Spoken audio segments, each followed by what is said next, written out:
bantuan cash transfer untuk guru swasta.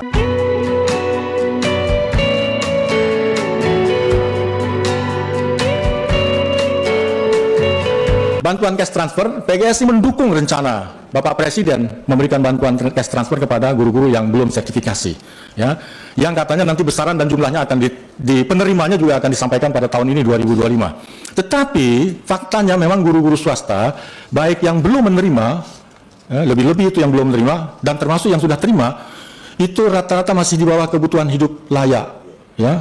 Kebanyakan guru-guru swasta itu kan hanya menerima gaji dari yayasan 300, 500, 1 juta. Kalau ditambah dengan TPG-nya, itu dari sisi undang-undang juga sebenarnya yang menyatakan bahwa hak guru itu mendapatkan kebutuhan hidup di atas rata-rata, di atas minimum, itu belum tercapai. Oleh karena itu PGSI berharap sekali jika besaran bantuan cash transfer diberikan sesuai dengan janji kampanye tim sukses Bapak Prabowo Gibran, yaitu tadi saya ulangi lagi, untuk guru-guru yang belum sertifikasi diberikan 2 juta rupiah. Nah, untuk guru-guru yang sudah sertifikasi diberikan tambahan, ya, cash transfer itu 1 juta rupiah. Swasta, ya. Nah, kami tidak berlebihan lah. Kami hanya meminta guru-guru yang sudah mengabdi belasan puluhan tahun lah, yang usianya sekarang sudah 50 tahun, sudah sertifikasi, sudah in passing, ya. Nah, ini sertifikasi in passing itu adalah seleksi sebenarnya, seleksi negara. Pengakuan beliau itu adalah profesional.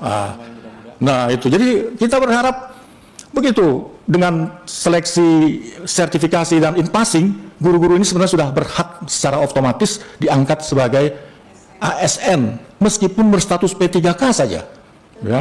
Dan ditempatkan di sekolah asalnya. Nah, ini kan Pak Menteri sekarang sudah membuat kebijakan, ya Pak, ya. Iya toh, bahwa guru-guru swasta sekarang boleh yang diangkat P3K untuk ngajar di sekolah asalnya. Ini berarti ya teman Yayasan Pak Habib juga aman ini, guru-gurunya tidak keluar gitu kemana-mana gitu kan.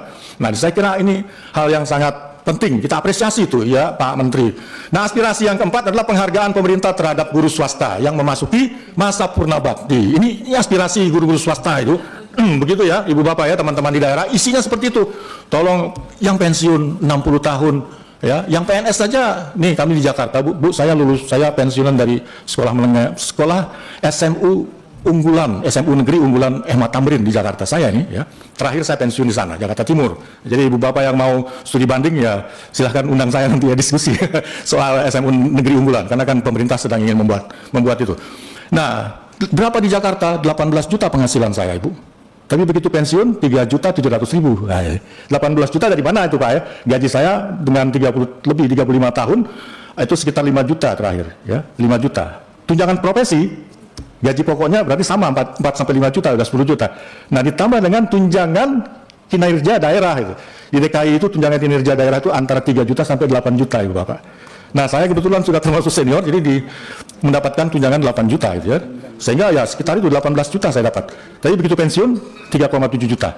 Nah, alhamdulillah masih ada Pak. Tapi teman-teman guru swasta lebih-lebih tidak ada sama sekali. Paling yayasan hanya memberikan pesangon sedikit ya, dan ucapan terima kasih. Itu juga alhamdulillah, terima kasih ada ya. Tapi kita berharap bisa hidupnya ada modal lah untuk ini. Nah, itulah kita berharap Pak pemerintah ini memberikan itu. Dan terakhir Ibu Bapak sekalian, APBN pendidikan, aspirasi terakhir yang kelima, ini kami sadar betul usulan-usulan kami ini kalau nggak ada usulan yang kelima ini repot juga ini ya, nggak ada uangnya gitu. Ya, oleh karena itu kami usulkan dan kami yakin seyakin-yakinnya 722 juta itu anggaran yang memungkinkan, bahwa APBN pendidikan agar diserahkan sepenuhnya kepada Kementerian Pendidikan. Saya kira ini sejalan juga dengan semangat teman-teman Komisi 10 ya. Tidak disalurkan kepada kementerian dan lembaga lain gitu loh. Agar jelas akuntabilitasnya 20%. APBN pengelolaan pendidikan dalam rangka mewujudkan, nah ini, penyelenggaraan satu sistem pendidikan nasional. Satu sistem pendidikan nasional. Sekarang bagaimana kita meminta pertanggungjawabkan departemen lain kalau PISA rendah gitu kan? Ya toh, departemen PU yang di APBN pendidikan sekarang ini cukup tinggi dan departemen-departemen lain ya, ujung-ujungnya yang disalahkan adalah kementerian yang berada di bawah Kementerian Dikdas begitu. Nah, sementara yang menggunakan anggaran pendidikan kementerian-kementerian lain juga ikut, meskipun di sana ada pendidikan-pendidikan kedinasan, tapi kan nggak menjadi bagian daripada akuntabilitas dari dana pendidikan itu.